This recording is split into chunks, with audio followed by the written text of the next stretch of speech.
Oh yeah, you came out here. Was that your first time in California when you came out here for the hub for Kiev? No, in my free time, I'm an actor in Hollywood. Yes, that was my first time. Ah, you probably didn't get the time to do much, right? You were just stuck in here No, like a nerd, like the rest of us, yeah. being Well, you indoors. promised me. Dire You team promised back. me yesterday that you're gonna take me to Uh, Disneyland. I will check the tapes. I didn't promise anything, but if there's time outside of work, why not? Complexities We'll see. turn We'll to see what we can ban. do.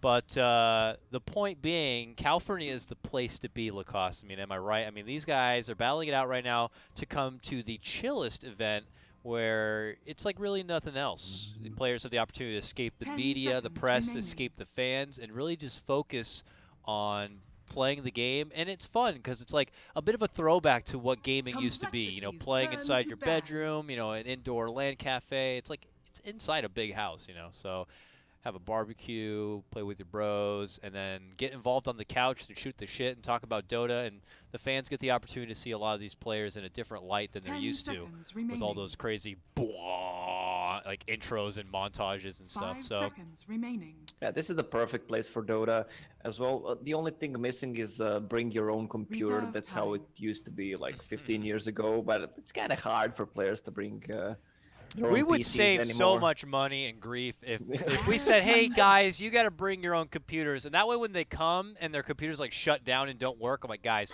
we're giving you 5 minutes and then you're DQ'd. I'm sorry, you brought your own computer. This is your Well, fault." do you know that I went to DreamHack from Croatia and I 10 actually brought the seconds computer remaining. with me? Well, isn't DreamHack like a giant LAN where most people bring their own 5 Well, computers? seconds yeah, it was remaining. bring your own computer. I mean, it still is, but we actually Reserve participated in the Dota tournament. That's really not. It's kind of a rare, so you need to travel. How did you fly or drive with it? Yeah, we fly. Like, did you have to have one suitcase dedicated to your computer, or did you bring your Yes, monitor too? yes. No monitor, just the computer. We got the monitor from some guy there, so it was good, but still, it's a good experience. Yeah, that sounds like You a lot people of don't fun. know shit that we went through Yeah, at you the know what, start dude? of In the the future, everyone's gonna walk up with esports. their phone or their watch and just plug that into a monitor, and then their mouse and keyboard is just gonna be digitized there, and it will be wirelessly connected and all that Complexities shit, turn and to will be pick. on Bluetooth 9. I don't know what the hell's gonna happen in the future, but it's all about the grassroots and where gaming really came from. When winning $5 or just bragging rights was like the best thing ever, and now people are looking at $100,000 prize pools and going, ugh. 10 seconds Anyways, remaining. let's talk about the draft at hand here. It's Game 3 hype, 5 guys. seconds NA versus remaining. SA. Midas Club Elite taking on Complexity Dire Gaming. team The pick. loser of this series is out of their summit run, while the winner will move on to face SG Esports in the Group A lower bracket final. We have Midas Club Elite leading in with a Tusk Darkseer Queen of Pain pickup, while 10 Complexity seconds remaining. for the third game straight, we'll be seeing a first pick Crystal Maiden. Now the 5 Ember seconds Spirit and remaining. a Ricky will also come out for them.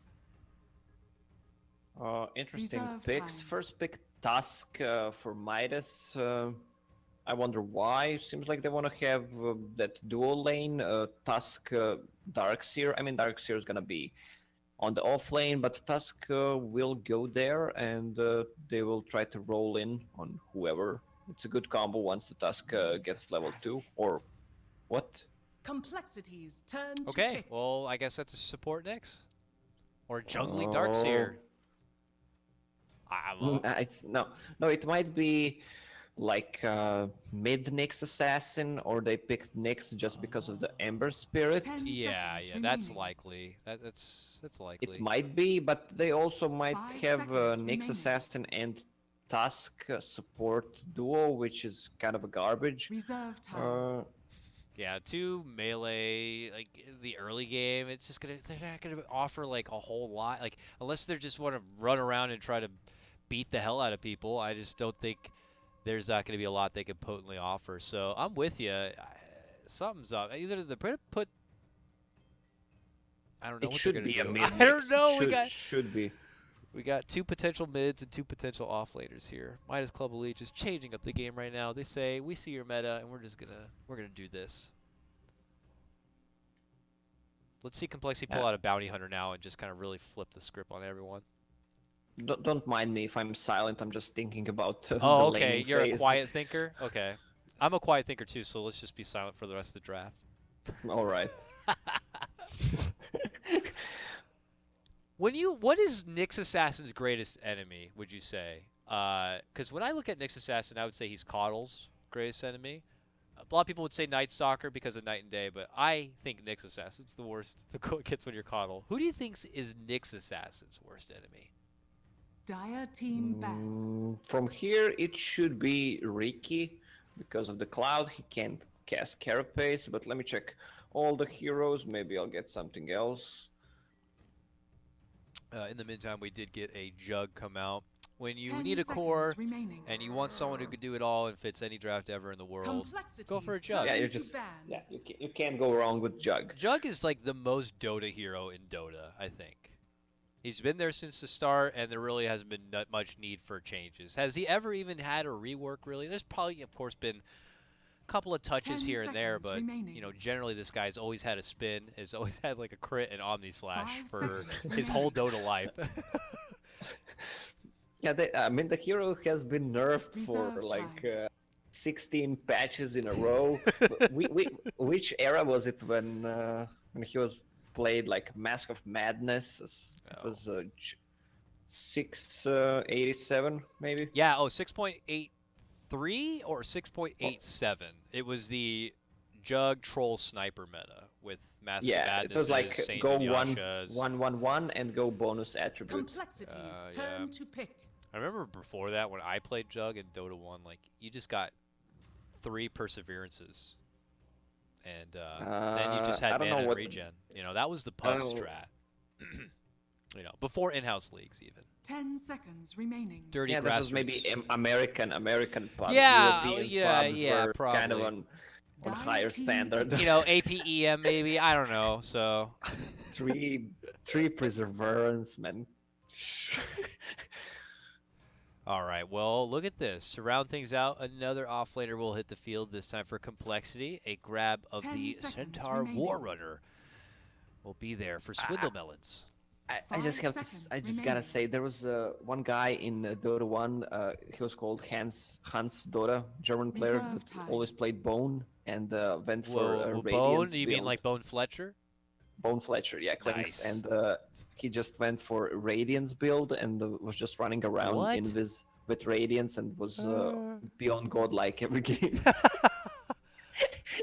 Just running around Invis in pubs with Radiance? That's hilarious. I thought Bounty Hunter was a very popular pub hero back then, too.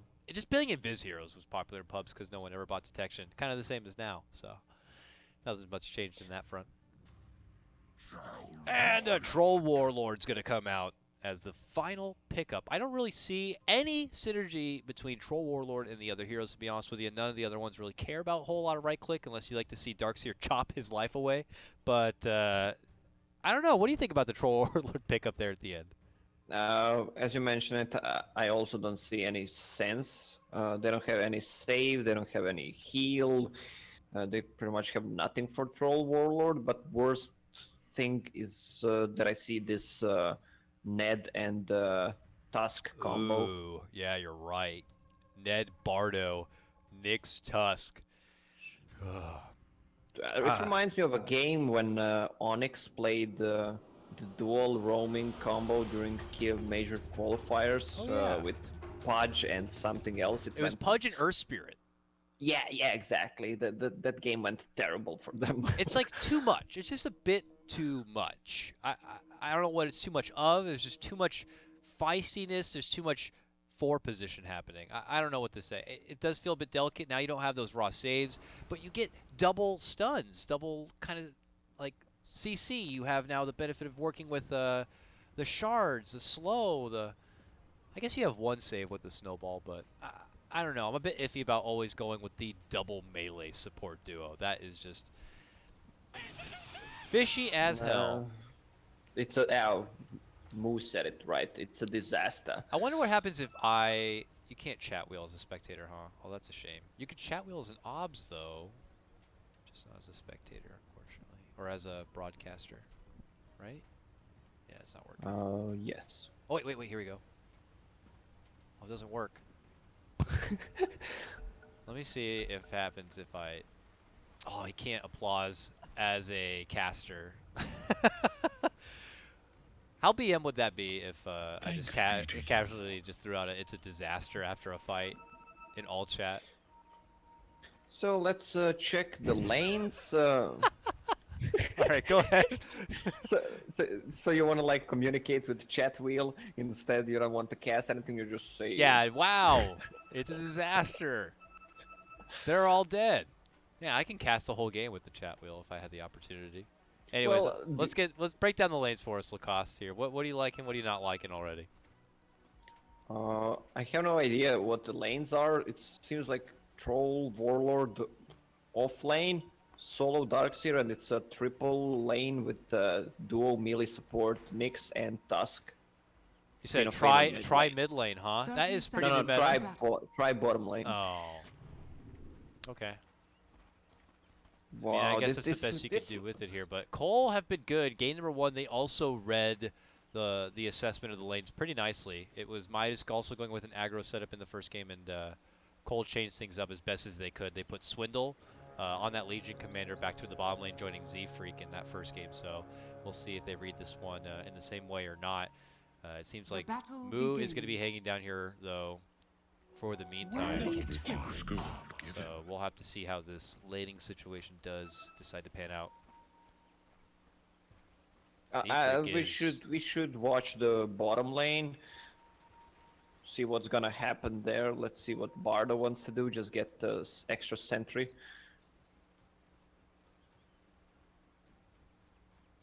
Bardo probably being the walking courier here in the meantime. Yeah, they know Crystal Maiden will start in jungle, and Ricky is not the good lane support. There's one melee hero, Jug, so they want to get some advantage on the bottom lane. Just get trolled at Poor Man's Shield, maybe even Boots, so give him as much farm as possible until Crystal Maiden decides to come. So she's just moving right away because she knows she needs to help the lane. Yeah, they're already over here now. And they already had a sentry in the lane for Z-Freak, too. I don't think Ned's going to pull the trigger on a stun or anything quite yet. Actually, it looked like he invested the first point into the mana leak to kind of really be a nuisance there. But once the level 2s come online, we could have seen Midas get a bit more frisky, but now the pacing has changed quite a bit. With Demon stepping in, a classic duo in itself, the Frostbite Blade Fury spin, but they can't get enough damage onto fucking so he's going to be walking away with just a little bit to his life. But look at this, Ned walks out to the left-hand side. He's able to make it to the precious shrine, though. Both him and the troll will get a piece of that delicious water, and they will head back into the lane refreshed. So Tusk is not even there. Tusk is on top lane. I mean, this bottom lane is gonna get shit on from complexity.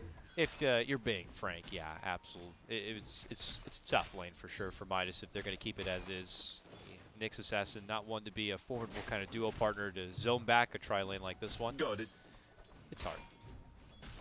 I mean, they still have Crystal Maiden Aura. They burned all mana for Jug. He still has Mango, so they decide to go when Crystal Maiden moves from the forest. They can get an easy kill this time, I guess. They should focus Nyx Assassin. Ricky is still level 1. Once the cloud is out, there's so much slow. And Ricky is going to invade here and be able to snag up the opponent's bounty rune here. On the other side, we do have Bardo doing a rotation himself. Not going to see the 2-minute rune on the complexity side, though. Looks like it comes up a bit short, but he's going to now join in on this bottom lane party, Lacoste. So now the numbers are even. Do you think Tusk being here changes things up quite a bit for Midas, or no? Is it too late? Too late for you, Tusk, to be a part of this? Well, with a good snowball, they can dodge the Blade Fury once they initiate, dodge the Frostbite, and they can try to go from there. But we'll see how that's gonna work, especially when Ricky hits level 2 with Smokescreen. It's gonna be a battle of Snowman versus Snowball, because Crystal Maiden has that new Immortal. Oh, yeah. I like it. Oh, she gets hit with a cute little stun there. And that's when Moo considers running on forward. He will lose a piece of his mana there. But as mentioned before, still pockets that mango just in case there is a kill opportunity. He can always nosh on that and quickly pull out the Blade Fury if necessary. My blade is swifter. But these two will continue trading it about. Troll has 17, CS now 18 to his name, and could find himself dead though. Ooh, got good Frostbite setup here. Z-Freak makes his move in. There's some Blade Fury damage, but not enough to go for a finish. Yeah, that Worm and Shield doing the work. I mentioned that if they want to go on someone, it should be Nyx Assassin. He has Stout Shield, but he has less armor, 4 armor. Troll has, what, 9 armor. So, and Boots of Speed, so it's harder to take him down. We actually have not been able to acknowledge much of it because there's been so much action here in this bottom lane. But mid lane is all Sooths once again, kind of like how we saw in game number 1. 21-8 on the Queen of Pain, while Firo's 13-1 is under attack. and he has a Tusk, unfortunately, on his side, who's going to invade and allow them to get the first blood. Beautiful setup from Bardo being there. Yeah, again, Suits dominating the lane against Radiant's middle tower Ember is Spirit under and attack. getting the first blood. We saw that in the first game when he was playing Shadowfiend. I wonder what he can do in this game with that advantage. It's 24 against 13. I mean, the Queen of Pain should just keep on dominating.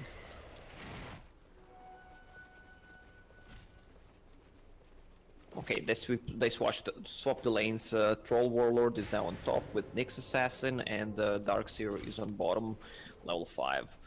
Yeah, he had that top lane matchup against the Centaur, allowing him to get the full dosage of XP and some good money as well. 23, now 24 CS, working and pounding the lane out with that Iron Shell a bit. He is trucking on forward straight to the Arcane Boots, it looks like, since he's been able to kind of finagle that money together, not having to step off for the Soul Ring early. So he's going to be happy to kind of dish out continual bits of money his way, because, you know, he's all about getting that mech and becoming a team fighter and allowing the team to come together and make some opportunities happen. Top lane, Ned in a bit of trouble here, getting surrounded by both Swindle and his brother. They will tag team it and get Ned down and get the complexity kill on the board. He was faking the double edge for Nyx to cast Carapace, but he didn't even skill it yet. Because it's support Nyx Assassin. Yeah. I wonder what that Nyx will be able to do. I mean, he has a Mango, Tango, Healing Salve, and no brown boots. He's gonna get boots really, really slow. Who do you think gets Radiant's priority middle on the tower is Precious under Tome? attack. Him or the Tusk? Probably him if they want to get the better gank off, especially against Ember Spirit. Poor Tusk is level 2 and still needs a bit more to even get to level 3. This is the support staff of Midas is a little struggling here. While we see Z-Freak here getting all this intel. He's level 4. The move has been made. The ult has been dished out from Swindle as they charge on through and look to get the finish onto Queen of Pain. She is out. Z-Freak hiding under that smoke screen, fighting it out a bit, but Demon's going to be able to move on forward and get a nice follow-up takedown on that Tusk 2. Double kill for Demon, the complexity sub. I don't know what to call him. He's here today. Vlad is not, so sub, I suppose. Well, Demon is a tryout, I guess. Tryout, sure. Tryout, yeah. Love the build on Demon. Frostbite level 2. Oh, again, good combo. And it doesn't stop there for complexity. They pocket another takedown, this one on the Troll in the top lane. This is getting a bit out of control here for complexity. Multiple setups here. Getting the Quap and the Troll within the last minute. Not for you. Swindle has every ring you could ask for. His father was a great jeweler. His father was Sauron. He can open up a pawn shop, I'm sure, here right on the corner of this tree if you'd like. But he's looking to go for the pipe build, obviously, shrugging off all the heavy magical bursts that's been coming through that mid-game period. He's missing Ring of Protection, though. Never refuse. Very true. gold, give it. Aquila. Oh, Yeah, he needs him as well. He'll make those tranquils, though, unfortunately. Soul Ring. As well. Basilius. Can you calm down? All right, we get it. He doesn't even have half of the rings, actually. He's not the ringmaster. Here, Firo begins to poke away at the tier 1 here in the top lane. Everyone's kind of hanging out just in case someone wants to show their face, which Dire's top would be tower Ned, is who's under just trying to attack. soak up some solo XP. He does manage to find his way to a Dire's cute little level structures 4. are fortified. But once it's apparent that there doesn't seem to be much going down, Demon will take his business here to the bottom lane, where we have Darkseer and Bardo's Tusk currently pressuring a bit. Whenever you say Ned, it always reminds me of Ned Stark and how he died. I mean, this guy dies really a lot. Oh, the Bottom charge lane. is out, and it's for Radiant's bottom bottom here. tower is under attack. It's going to be Darkseer who's isolated over on the left-hand side, and slow and painful death potentially here. There goes the Frostbite, and a ba-ba-ba from Firo as he just hits it home with the Remnant power, but yet again, Demon, the KS Master, will sneak in the last hit. He's now a killing spree on the Crystal Maiden. Yeah, this is where the problems begin for Midas. They have this Nyx Assassin who's level 4, trying to get some levels pooling, but it's also Tusk level 4. I mean, pretty much that's the same hero, these two. Dire's Yeah, bottom and tower unfortunately, is by the under time you attack. feel like they're going to get their level 6s online, you're going to be looking at a complexity squad that have already enough to kind of shrug off that trouble. Centaur's ult is already out there. Ember's going to be able to remnant away from any sort of lockdown. Ricky's close to picking up his phase boots and his own level 6, so Tricks of the Trade will be Worthy able to tribute. avoid any sort of extra pressure. The timings for complexity just seem to be developing really nicely at the moment. Yeah, I love the hood pickup on This'll come Centaur because of the magic damage from Queen of Pain, Darkseer, Nyx Assassin, and he can continue just using the double edge for farming the lane, getting back to the forest, also farming there, and they really can't kill him with that extra 325 damage block. So it's farming time here. They have designated their troll to farm his way through the jungle in hopes of building up into that next big step, which seems to be a Vlad's Radiant's grab middle there. tower is under attack. Darkseer is working his way towards that mech that is going to be done. Phase boots for Tusk. It's mostly just the two supports trying to get those level 6s, having the uppercut and of course having the Vendetta would be super useful for him. But we have movement now from coL here. Smoke as they head their way down towards the mid. This could turn into a pick Dire's plus a top tier tower 1 is if under things go attack. well. Moo has Omni Slash ready to go. Can they get this Queen of Pain locked in her spot? She quickly goes for the blink, but it's right into more trouble. Even the Z Freak all going to be committed there. Demon eating too much damage under that tower will be a trade. And they could get also Z Freak. Vacuum pullback and Ion Shell will be enough to burn through him. And it turns into a 2-1 trade for Midas. Yeah, that was a good Queen of Pain ulti Dire's before top she tower died, is just under to attack. deal as much damage as she can. With her final dying breath, being able to kind of secure that one. Keeps hope alive a bit for Midas here on shrugging off the pressure, and what could have been a pick in a tower situation only turns into losing the Queen of Pain and holding their tower. So things going pretty splendidly for them as they now begin their pressure here through the bottom lane. Radiant's bottom tower is under attack. Seems to be just Radiant structures are fortified. coL are going to be going back to their own grind of farm here, fighting and working around the Jug's kind of Omni Slash play. Midas, obviously, as mentioned before, are finally getting those level 6s online, so we're probably going to Radiant's see bottom tower things has become a bit fallen. more proactive for him. Yeah, Centaur is getting close to his Blink Dagger. That's when coL will start to get the actions going. Oh, Demon. He's He barely- has sticks. He is good. Yeah, he shrugs off the Dire's rest of courier this has been Shadow killed. Strike damage, but well, looks like Z Freak, a man on a mission here, manages to catch a courier in crossing. They also have that bit of high ground vision from that ward. Might have been able to spot it in transit.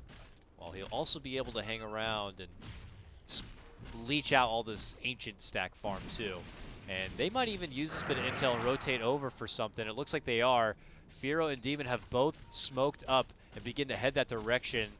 This is when the Ricky pick really feels nice, and even more to come now as Swindles has shown up and he's got a Blink Dagger to debut. Oh, Darkseer's here, but that is still not going to be enough here for Midas. They're going to make their move, an immediate jump onto the jug, and it's actually the troll who does go down. Quick burst fire right there. The Darkseer does manage to make it away, but obviously all scouted there by Z-Freak. We're going to have to get a lot of sentries here if you're on Midas, and between a Tusk and a Nyx Assassin, neither of these guys would be buying a lot of sentries. They need items. They need levels. Yeah, well, both of these heroes need levels to be efficient and items. Nyx Assassin has enough gold for mana boots to just hit level 7, but look at the build on Tusk, level 3 Sigil. I guess what they want to do is build up a mech on Darkseer, try to get a good combo off, put a Sigil there, maybe vacuum into Nyx Assassin stun, big Queen of Pain ulti, but that's really hard to pull off. Here's coL now towards the bottom lane, looking to go for a finish onto a tier 1. Demon out in front, slows it down as they spot out again with the benefit of that vision. Really has been the name of the game for complexity on this one, but Midas, it looks like they still want to kind of swing it out here. Bardo's moving in with the Ion Shell, starting to burn away quite a bit onto Swindle. Moose trying to help with the healing ward. A Sonic Wave is also there. Swindle's is still kicking, but they'll finally bring him down. But the jump commitment is there from Z-Freak. He goes to the tricks of the trade. Here comes the Blade Fury spin, and Firo gets the finish onto that Tusk. There's the drop, and the Troll's going to be deceased. Demon hides out on the side. Remnant's on forward, but the Carapace stun nicely committed. But Ned will be taken down shortly thereafter. Complexity will get the better trade. A 3-for-1 on this. 12-4 kills overall, and it looks like a tier 1 and possibly a tier 2 could also be grabbed. They were trying to focus the tankiest of them all, the Centaur with the Hood. They have enough sustain with Healing Ward. Oh, bad vacuum. Not able to get the catch quite. Firo seems to be able to slip away from this one into the safety of the side shop at TP. And he heads right back out. And we take a brief look at the graph, and it's looking pretty sweet for coL here. 6K already as a team net worth advantage. Up at Moo, he's got his Yasha online and builds up of a Manta. Seems to be coasting pretty good. Man, that guy yells so loud when he does Blade Fury. Like, I didn't have my camera on him, and I heard him in a different dimension. Totally distracted me as they were able to move in and get a quick slash and swipe of Sooths on the Queen of Pain. Pretty much just good setup there from Swindles, and we're not done yet. There goes the charge as they look for a possible setup here to go for the finish onto Moo, but here comes the rest of Complexity, and they hit it right back at him. It's Moo who gets the double kill, as both Ned and fucking A will get dropped. It feels like the game number 2 all over again with those initiations on Moo, and then he just spins, survives, has a backup all the time behind him. Dire's top tower is under attack. Centaur is having a really good time this game. 1-1-11. He's 12 out of 15 kills, has enough gold to just buy a full pipe. Looks like this will be the last tier 1 for Midas. And yeah, Swindles, great showing here in game number 3. Had a pretty good coasting laning phase considering he only had the matchup against the Darkseer, so allowed him to get the good early bit of farm and all that regen. Timing on the Hood, and of course, jungle farming his way towards the Blink Dagger, and you can already see all the sweet effects it's been able to dish out, and it doesn't stop there. Troll is trying to get back from his recent takedown and back towards the farm, but just as he steps back in for the farm, he gets taken down once again. Now a wall going to be committed. Demon on the other side of it goes for a freezing field to get off as much as possible, but now coL can be stuck in a bit of a rut. Good from the low ground action here. Seuss gets off a wonderful Sonic Wave. Lots of right click, but not enough for a finish. There goes the Stampede. A commitment in from Firo with the Remnant. Ned barely alive, but there goes the Sleight of Fist between him and Moo. They will hit it home again. Only Seuss will be able to make it away from trouble, but it's another convincing fight for Complexity. They're committing so much to kill just the Crystal Maiden, and they didn't focus Healing Ward, so she stayed in a fight for such a long time. Freezing field 2 or 3 seconds. There was a good block by Ice Shards from Tusk, but still they don't have enough damage. With this lineup, as we mentioned during the pick phase, I mean the wall is down right now. I don't know what they can do. For Complexity, it's time to go Roche. There's no vacuum, there's vacuum, but there is no wall, there's no Sonic Wave, and with Healing Ward they can take it down really easily. Plus there's a double damage on top. Troll again in lane. Can they get a finish between just the two? Moo and Zfrig. Well, with an Omni Slash they may, but here comes the rest of Midas, hoping to mitigate a lot of the damage, but still not enough. They will actually lose 2 as Moo cleans it up with a wonderful Blade Fury there.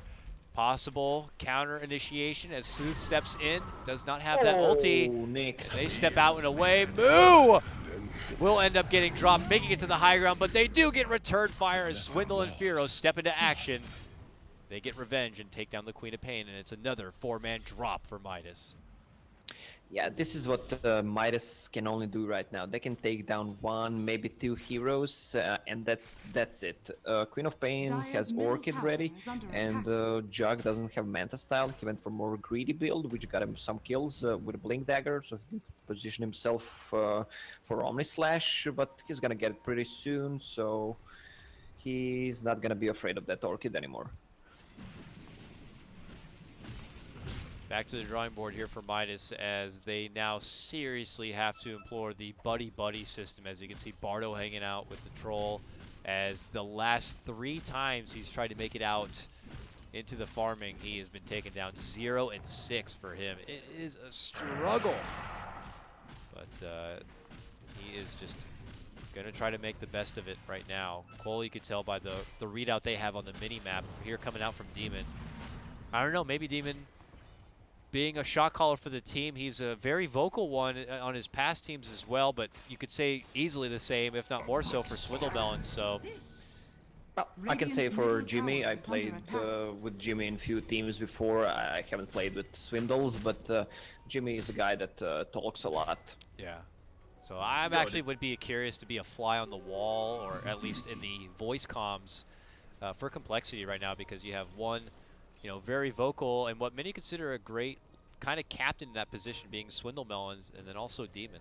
So by drawing out on the map, you see Demon kind of reading where Midas is nicely. As Midas are still scrapping together whatever they can to try to be relevant for any respected high ground defense.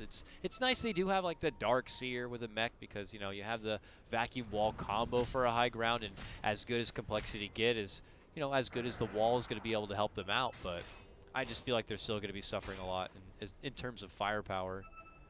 It's hard to pull out the combo with the Dark Seer. He doesn't have a Blink Dagger yet, and against Pipe on Centaur plus Centaur ulti, which is used in a team fight with max move speed, it's hard to cast a good vacuum there. Under attack.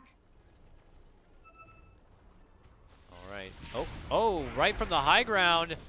The commitment in from the Queen of Pain. They get a nice 2-man connection stun here coming up from Ned, as both Zfrig and Demon could be caught, but then Firo jumps into action and is going to get the quick snipe finish of the Queen of Pain. Moo's also there. The full Omni Slash will help them get the finish onto Ned. Nyx Assassin also gone. 42 seconds for the Queen of Pain. This could allow coL to either, double back to go for the Roche, or tier 2, I guess, for now. And then always double back for the Roche if they'd like, but they also have Swindle, who wasn't even a part of that, pushing the bottom lane. Things are just kind of really coasting right now for Complexity, similar to Game 1. Yeah, Silence. What I feel about Silence right now as an item or just spell in general, it's easy to counter. I mean, Queen of Pain has one big item, that's Orchid, and it's countered by Manta style, which is like first item for Jug, and also you have a Centaur who's gonna go for Lotus Orb, so Purge as well, and Ember Spirit is also afraid of that Orchid, so he just went for Yule Scepter. So it's kind of easy to counter the Silence these days. Dire's middle tower is under Here attack. comes coL as a full team down this mid lane. Now the jump in from Swindle, he gets a stun on the Tusk, but then quickly silenced right after. They head back and will instead get the finish on for the tier 2. Now Dire's middle coL tower could has fallen. work a couple of ways here.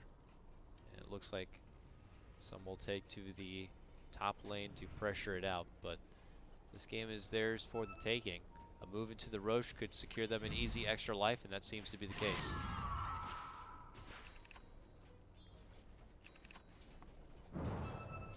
Firo can push out bottom lane, it looks like.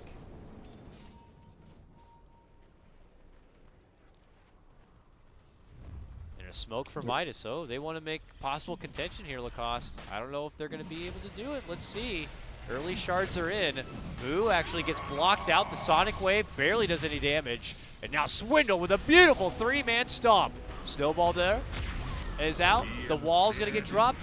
Nick Sass on the other side going to be eating the bulk of that Omni Slash. Should get it done. Tricks of the Trade also going to be committed here. There goes the Stampede. They jump up over the wall and are able to get the crush connection there and a finish onto the Tusk. Now it's just coL scrapping together any sort of Midas pickoffs they can go for before they step back and get that finish on the Roche. This is going from bad to worse, though, for the South Americans. Yeah, there's a lot of misplay from Midas. There's Sonic Wave into Roche Pit, which does nothing pretty much. There was a healing ward, so it just denied the whole damage. Also, Vacuum that didn't hit anyone into a wall. So, I mean, if you have those big spells, you need to hit it. Double damage. Ooh, jump in from Queen of Pain. Look at this ballsy play here coming out from Midas, trying to catch a couple of rotating down here to the bottom lane. It does not work, though. Sooths Radiant's bottom gets tower blasted. is under attack. The Troll tried to go for a re-engagement, but it just wasn't going to work out. Meantime, Moo and Demon still going to work inside that pit. Troll has made his own rotation up towards their shrine. They're going to quickly take out the Obs. Doesn't look like they're going to be even heading that direction. This is a easy extra life. Going the way of complexity, and it is going to be grabbed up by Moo. No surprise there. Yeah, they can't really contest once there's no Sonic Wave and Vacuum. What do they have left? They have no tier 2 towers. They managed only to take one tier tower on the bottom, and that's it. I mean, this is the Nyx Assassin and the Tusk combo. The Darkseer. These heroes don't hit towers. The only one who hits tower is Troll and Queen of Pain that can deal some damage. The rest really don't do any tower damage. So even if you like win a huge team fight, you still can't push.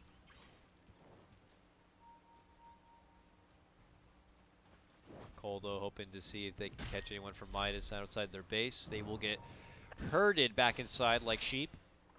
Shepherd's complexity.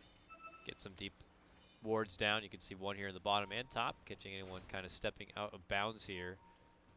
But coL trying to really just tighten the noose as much as possible. They'll have to step back to the bottom lane, take care of that, push it on in, but it's looking pretty good for them. Just kind of closing things out, a good team fight, a push into Rex, and they're going to be moments away from a matchup against SG eSports in the lower bracket final. Death's bounty. Yes, coL looking a lot stronger than Midas. They had a good run in the game number 2. In this game, the game at this point looks pretty much over if they don't overextend, and we know coL doesn't overextend. That's their true strength. Swindle turning his back, using the power of his return, of course, and the healing ward to be able to get some free sieging damage on the tower, just because it's there and available. It's like half reflected damage, no big deal. Now we're going past that point. Look at Centaur, just doesn't give a shit. Yeah, that's Solo. fun. That's exciting Dota right there. Go! Go! Get the tower! Swindle, he's doing it! He is going to siege the tower without even looking at it. Almost got it. Finally, they had to step in and go, okay. That's ridiculous. They're giving him Lotus Orb, Urn. An ex-assassin is trying so hard to burn his mana. And but they got it. nothing's Okay, happening. there. That is some great sieging action there from Complexity. They secure their tier 3, and now they can take shrines. Easiest extra money ever. That's a disrespectful siege if I've ever seen one. The BM back turn siege.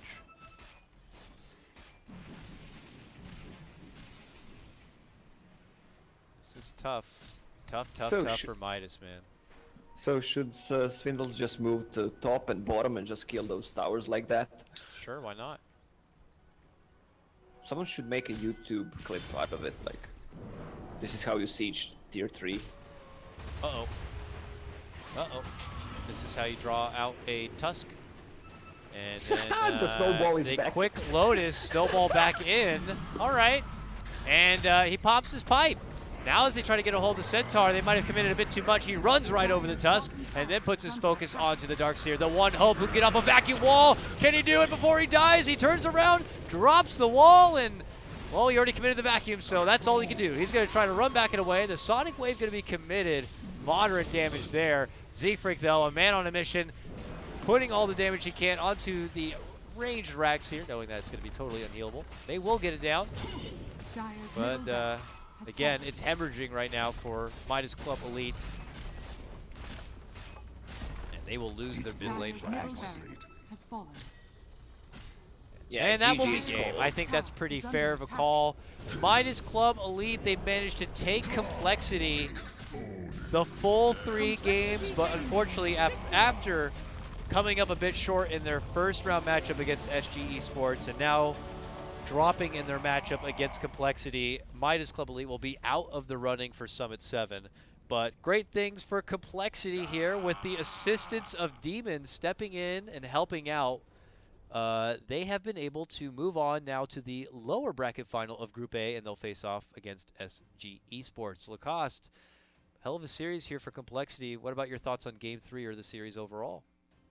The game 3 was pretty much one-sided. Same goes for game 1. Complexity was just building it up at one point where they're gonna just stand there and just kill them. They still had a chance to win in the second game, but they threw it. Seems like from what we saw yesterday and today as well, if you're playing on a better ping, you win. I don't know if that's the. We need more games to actually see if that's true. We saw yesterday in SG games. It's well. unfortunate if true. It's obvious that ping will of course play a factor in these very intense kind of games where clicks and seconds and moments matter. And you want to try your best to not really focus on that much of an issue that is, but we're just currently at a time in life where we don't have, I don't know, that kind of internet or server power. So we have to make the best of the situation as it is for now. And it's going to work out nicely for coL on this one. That was a long 3-game series, though. So I don't think there's going to be much of a break, if any break at all, when we go into our next series. That's right. We got another best of 3 coming up, guys. It's going to be DC. That's right. The new Digital Chaos, formerly known as Team Onyx, going against IsGG. Should be a good time. If you like what you heard, you can catch me on my Twitter at Dakota Cox, and make sure you support my good Croatian bud here at Lacoste. Hit him up at Lacoste Dota. We'll see you guys in just a short period.